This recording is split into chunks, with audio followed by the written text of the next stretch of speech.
कहानी की शुरुआत में हमें एक सुनसान आइलैंड दिखाया जाता है जहां एक खुफिया लैब में कुछ ड्रग डीलर्स छुपकर इलीगल तरीके से नशा बना रहे होते हैं। ये सब लोग कुछ केमिकल्स को मिक्स करके एक बहुत ही खतरनाक किस्म का नशा बना रहे थे, लेकिन इससे पहले कि वो अपने काम को अंजाम देते तभी वहां उन पर पुलिस का छापा पड़ जाता है, जिससे बचकर वो सब इधर उधर भागने लगते हैं। इसी बीच एक आदमी डर की वजह से वो बना सारा केमिकल एक नदी के रास्ते बहा देता है। वो केमिकल पूरी नदी में फैल जाता है और उस जहरीले केमिकल के फैलते ही वहाँ सब क्रोकोडाइल बहुत बड़े मॉन्स्टर में बदलना शुरू हो जाते हैं। बहुत सारी न्यूज पर भी ये खबर फैल जाती है कि हर आए दिन उस आइलैंड से दर्जनों लोग गायब होते जा रहे हैं, क्योंकि जो भी उस आइलैंड पर घूमने जाता वो मॉन्स्टर क्रोकोडाइल उन्हें वहीं पर जान से मार डालते। इसके बाद हमें एक स्टूडेंट काइल दिखाई जाती है जो एक बायोलॉजी की स्टूडेंट थी। क्लास में उसकी टीचर उन्हें उसी क्रोकोडाइल के बारे में बता रही थी जो उसी आइलैंड का बादशाह होता है। वो टीचर उन्हें उसके मुंह पर लगे एक निशान के बारे में बताती है, क्योंकि यही वो उन मॉन्स्टर क्रोकोडाइल्स का लीडर था। काइल क्लास लेकर सीधा बाहर आती है जहाँ उसके दोस्त उसका इंतजार कर रहे थे, जो उसे यहाँ से उसी आइलैंड पर ले जाने के लिए आए हुए थे, क्योंकि काइल अपने भाई की कुछ एशेज मतलब हड्डियों को उस आइलैंड पर बहाने के लिए जाने वाली थी। यहाँ हमें पता चलता है कि उसका भाई एक स्टोर में कुछ गुंडों के हाथों मारा गया था। उसके भाई ने ही मरने से पहले उसे उसकी हड्डियों को उस आइलैंड पर बहाने के लिए कहा था। इसके बाद वो सब उसी खतरनाक आइलैंड की तरफ निकल पड़ते हैं, लेकिन उन्हें क्या पता कि उनकी मौत उनका इंतजार कर रही है। कुछ ही आगे आने पर वो एक गैस स्टेशन पर रुकते हैं। काइल गाड़ी से उतरकर अपने लिए पानी लेने के लिए आती है। वहाँ उसे एक न्यूज़पेपर लगा हुआ दिखाई देता है जिस पर उसी आइलैंड के बारे में लिखा था। उस न्यूज़पेपर में सब लोगों को उस आइलैंड की तरफ जाने से मना किया गया था, क्योंकि वहाँ वो मॉन्स्टर क्रोकोडाइल सबको मारते जा रहे हैं। लेकिन इससे पहले काइल कुछ और समझ पाती। तभी वहाँ उसे किसी की आवाज सुनाई देती है। जब वो आगे आकर देखती है तो वहाँ एक आदमी बैठा हुआ था। वो आदमी उसे उस आइलैंड की तरफ जाने से मना करता है और एक अजीब सा इशारा करते हुए कहता है कि अगर गलती से भी वहाँ चले गए तो वो तुम सबको मार डालेगा। लेकिन काइल को आगे से कुछ भी समझ नहीं आती, इसलिए वो उस पर ज्यादा ध्यान नहीं देती और वो सब फिर से उसी आइलैंड की तरफ बढ़ने लगते हैं। वो अपनी गाड़ी लेकर एक एयरपोर्ट पर आते हैं जहाँ पायलट उन्हें बताता है कि जहाज में थोड़ा मसला है, लेकिन फिक्र करने की कोई बात नहीं, हम आराम से अपने सफर तक पहुंच जाएंगे। वो अपना जहाज स्टार्ट करके वहाँ से निकल पड़ते हैं। सब शांति से आगे बढ़ ही रहे थे। तभी वहाँ एक आदमी जोर जोर से अपने मोबाइल पर बातें करने लगता है, लेकिन काफी मना करने के बावजूद भी वो आदमी बाज नहीं आता, इसलिए वहाँ एक आदमी उस पर टूट पड़ता है। लेकिन तभी वो जहाज एक दरख्त से टकरा जाता है, जिससे उस जहाज के दोनों इंजन खराब हो जाते हैं और वो जहाज नीचे की तरफ गिरने लगता है। ये देखकर सब लोगों के रोंगटे ही खड़े हो जाते हैं। सब लोगों की सांसें वहाँ अटक जाती हैं। वो जहाज पायलट से बेकाबू हो जाता है, जिससे वो जहाज जंगल के बीच एक नदी में तबाह हो जाता है। जहाज गिरते ही वो सब लोग उस नदी के अंदर डूब जाते हैं, लेकिन खुशकिस्मती से उस नदी में पानी कम था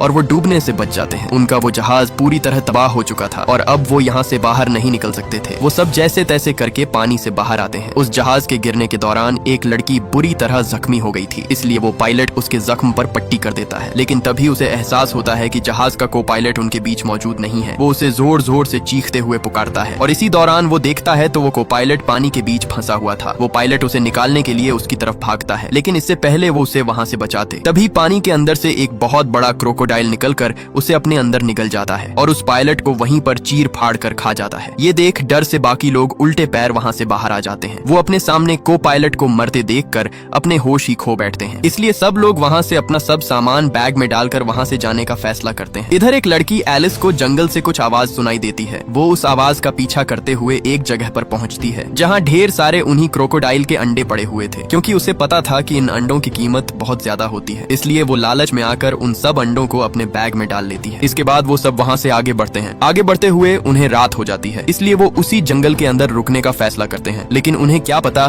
कि उनका ये फैसला उनकी जान लेने वाला है। वो सब वहाँ गहरी नींद में डूब जाते हैं और इसी बीच एक आदमी अपने मोबाइल में सिग्नल ढूंढने की कोशिश करता है। इसी दौरान उसका मोबाइल उसके हाथ से नीचे गिर जाता है। वो उसे ढूंढते हुए झाड़ियों के अंदर चला जाता है। वो आदमी मोबाइल पर किसी को कॉल करता है। वो कॉल करने में इतना गुम हो जाता है कि उसने नीचे ध्यान ही नहीं दिया और तभी अचानक एक क्रोकोडाइल उसे अपने मुंह के अंदर दबोचकर मार डालता है। सुबह होते ही सब लोग उसकी बॉडी को देखकर हैरान हो जाते हैं, क्योंकि अब उनकी जान खतरे में पड़ चुकी थी। पायलट उसकी बॉडी को देखकर समझ जाता है और सबको बताता है कि ये क्रोकोडाइल किसी को खाते नहीं है, बल्कि जो कोई भी उनके शिकार में फंस जाए वो उसे जिंदा मार डालते हैं, क्योंकि अब उनकी भूख पूरी हो चुकी है। जो भी उनके जाल में फंसता जा रहा है वो उसे मारते जा रहे हैं, इसलिए अब ये किसी को नहीं खाते बल्कि उसे जान से मार डालते हैं। पायलट उन्हें बताता है कि ये सब क्रोकोडाइल का लीडर है और इसका नाम क्रिस्टीना है, जिसके चेहरे पर एक निशान लगा हुआ है। और ये पायलट उसी निशान के बारे में बता रहा था जो उस दिन काइल को वो आदमी बता रहा था। मतलब उस आदमी ने बिल्कुल सही कहा था, जिसे सुनकर काइल के अंदर डर बढ़ने लगता है। तभी काइल को वहाँ दूर एक घर दिखाई देता है, इसलिए वो सब उसी घर की तरफ बढ़ने लगते हैं। बढ़ते बढ़ते वो एकदम से रुक जाते हैं, क्योंकि वहाँ उन्हें कुछ आवाजें सुनाई देती हैं। इसी दौरान काइल को वहाँ बहुत सारे क्रोकोडाइल्स के मोह नजर आ जाते हैं, जो अपने शिकार के लिए घात लगाए बैठे थे। काइल उन्हें एक साथ चुपचाप पीछे भागने के लिए कहती है, लेकिन तभी वो क्रोकोडाइल वहाँ खड़ी एक औरत को घसीटता हुआ जंगल के बीच ले जाता है और इसी दौरान वहाँ बहुत सारे क्रोकोडाइल बाहर निकलकर उनके पीछे पड़ जाते हैं। वो सब जैसे तैसे करके अपनी जान बचाकर भागते हुए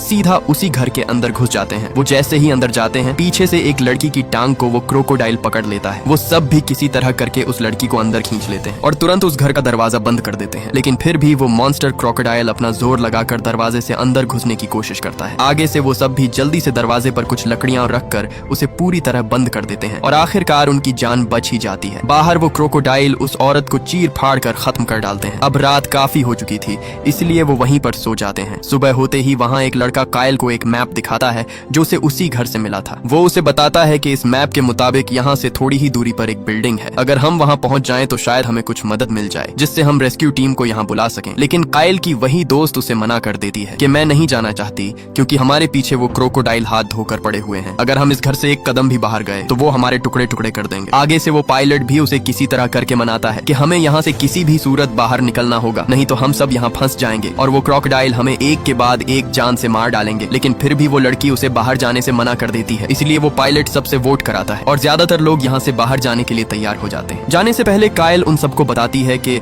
अगर उन क्रोकोडाइल ने किसी पर हमला कर दिया तो वो मौके पर ही उसकी आंख पर वार करके उससे बचा जा सकता है। कायल उनसे कहती है कि क्रोकोडाइल के पूरे 80 दांत होते हैं। अगर कोई पकड़ा गया तो वो उसे खाने में 80 सेकंड से भी कम टाइम में अंदर निकल जाएगा और अगर किसी को वो क्रोकोडाइल एक बार अपने अंदर निकल गया तो फिर उसका बचना नामुमकिन है। इसके बाद वो सभी आगे की तरफ निकल पड़ते हैं। वो उस मैप को फॉलो करते हुए एक जगह पर पहुंचते हैं जहां उनके सामने एक नदी थी। कायल सबसे कहती है कि हम इस नदी को पार करके दूसरी तरफ जाएंगे और उसके कुछ ही आगे वो बिल्डिंग है जिस तक हम आसानी से पहुंच जाएंगे। वो उनसे कहती है कि हमें एक राफ्ट यानी कश्ती की जरूरत होगी, तभी हम यहाँ से आगे जा सकते हैं। लेकिन आगे से उसकी दोस्त उस पर गुस्से होती है कि पागल हो, इस नदी के अंदर अगर हम चले गए तो हम वापस कभी नहीं आ पाएंगे, वो क्रोकोडाइल हमें जान से मार देंगे। लेकिन कायल उन्हें बताती है कि अभी गर्मी की वजह से वो क्रोकोडाइल बाहर नहीं आएंगे क्योंकि वो अपने आप को ठंडा रखने के लिए जरूर गहराई में होंगे और इसका फायदा उठाकर हम यहाँ से आगे बढ़ सकते हैं। इसलिए ये सुनकर वो सब अपने अपने काम में लग जाते हैं और एक छोटी सी कश्ती बनाने लगते हैं। वो सब बहुत सारी लकड़ियों को आपस में जोड़कर एक कश्ती तैयार कर लेते हैं। वो उस कश्ती पर बैठे ही थे, तभी जंगल के बीच से बहुत सारे वो मॉन्स्टर क्रोकोडाइल उनके पीछे पड़ जाते हैं जिसे देखकर उनके पैरों तले जमीन ही खिसक जाती है। वो सब जल्दी से अपनी कश्ती को आगे ले जाने लगते हैं, लेकिन इससे पहले वो सब लोग वहाँ से आगे जाते तभी वही लड़की जिसका पैर जख्मी था वो पानी के अंदर कूद जाती है क्योंकि अब वो यहाँ से आगे और नहीं चल सकती थी। इसलिए वो अपने दोस्तों पर बोझ बनने की बजाय खुद को कुर्बान कर देती है। उसका शौहर उसे बचाने के लिए पानी के अंदर जाने ही वाला था, तभी वो पायलट उसे रोक लेता है क्योंकि वो क्रोकोडाइल उसके करीब आ चुके थे और इसी दौरान वो क्रोकोडाइल मौके पर ही उसे चीर फाड़ कर रख देते हैं। उसका शौहर ये देखकर अंदर से पूरी तरह टूट जाता है। वो सब अपनी कश्ती जैसे तैसे करके उसी घर के पास पहुंच जाते हैं। पहुंचते ही उन्हें वहाँ पड़े बहुत सारे गोलियों के शेल मिलते हैं। वहाँ उन्हें बहुत सारा खून और कुछ गैलन मिलते हैं। मतलब ये लोग उसी जगह पर पहुंच चुके थे जहाँ उस दिन पुलिस ने छापा मारा था, जो उन आतंकवादियों का अड्डा था, और ये गैलन भी उसी केमिकल के थे जो उस दिन नदी के अंदर बहते ही उस नदी के सब क्रोकोडाइल जानलेवा मॉन्स्टर में बदल चुके थे। इधर उस पायलट को भी समझ आ जाती है कि यहाँ कुछ तो हमला जरूर हुआ है क्योंकि बहुत सारी गोलियां और खून यही बता रहा था कि यहाँ पहले कोई गलत काम किया जा रहा था। लेकिन वो इस पर ज्यादा ध्यान नहीं देता। पायलट सब लोगों को 2 हिस्सों में एक टीम बना देता है ताकि सब इस घर की पूरी छानबीन करें और रेडियो या कोई ऐसी चीज मिल जाए जिससे वो यहाँ रेस्क्यू टीम को मदद के लिए बुला सके। वो सब 2 हिस्सों में उस घर की छानबीन शुरू कर देते हैं। वहाँ उन्हें हर तरफ खून ही खून दिखाई देता है। इधर वो पायलट और कायल की दोस्त ऊपर एक जगह पर पहुंचते हैं जहाँ आते ही वो पायलट उस पर गुस्सा होता है क्योंकि उसे सिर्फ अपनी ही जान की परवाह थी। वो उनका साथ देने की बजाय उल्टा उन्हें गलत बोलती, इसलिए पायलट के अंदर उसके लिए रहम नहीं रहा और वह मौका देखते ही उसे सीढ़ियों से नीचे गिरा देता है। लेकिन गिरते समय वो लड़की भी एक लोहे को कस कर पकड़ लेती है। वो उससे माफिया मांगकर अपनी जान की भीख मांगती है, लेकिन इससे पहले पायलट उसे ऊपर खींचता। अचानक ऊपर से एक क्रोकोडाइल आकर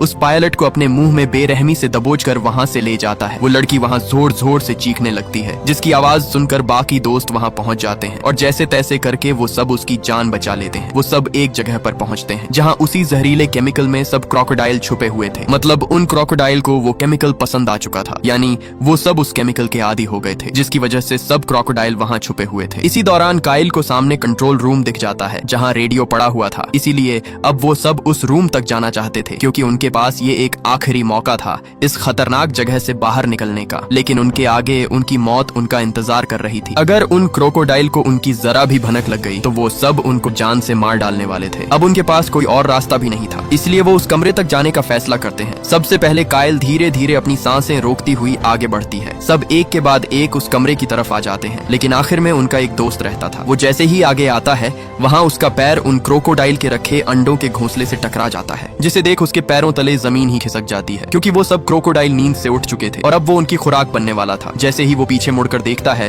तभी वो क्रोकोडाइल उसका मुंह अपने अंदर दबोच लेता है। ये देख बाकी दोस्तों के होश ही उड़ जाते हैं। वो तुरंत उस कमरे का दरवाजा बंद कर लेते हैं। वो सब जल्दी से उस दरवाजे के आगे कुछ सामान रख देते हैं ताकि वो क्रोकोडाइल अंदर न घुस सके। इधर काइल जल्दी से रेडियो पर रेस्क्यू वालों को अपनी लोकेशन बताती है, लेकिन इससे पहले वो रेस्क्यू वाले उसे कोई जवाब देते मौके पर ही वहाँ से सिग्नल कट हो जाते हैं। इसी दौरान वहाँ उन्हें एक और दरवाजा मिल जाता है जो पीछे की तरफ जाता था। वो जैसे ही वहाँ से निकलकर बाहर आते हैं बदकिस्मती से उनके सामने से वही खतरनाक क्रोकोडाइल क्रिस्टिना जो सबका सरदार था वो आ जाता है, जिसके मुंह पर वही निशान लगा हुआ था। ये देखकर उनके रोंगटे ही खड़े हो जाते हैं। लेकिन तभी एलिस उसके पास जाकर अपने बैग से उसके वही अंडे निकालती है जो उस दिन उसने जंगल से चुराए थे। एलिस वो अंडा उसे दिखाकर उसका ध्यान भटकाती है, लेकिन अब वो क्रोकोडाइल पूरी तरह गुस्से में आ चुका था और अचानक वो उसका पूरा हाथ अपने नुकीले दांतों के अंदर दबोचकर उसे दीवार के साथ जोर से दे मारता है, जिससे एलिस वहीं पर बेहोश हो जाती है। वो उसे खाने के लिए उसकी तरफ बढ़ता है, लेकिन मौके पर ही काइल उस पर गोली चला देती है, जिससे उसका ध्यान उसकी तरफ आ जाता है और इसी का फायदा उठाकर वो तीनों वहाँ से बाहर भाग निकलते हैं। वो क्रोकोडाइल अब काइल की तरफ बढ़ता है, लेकिन इससे पहले वो काइल को मार डालता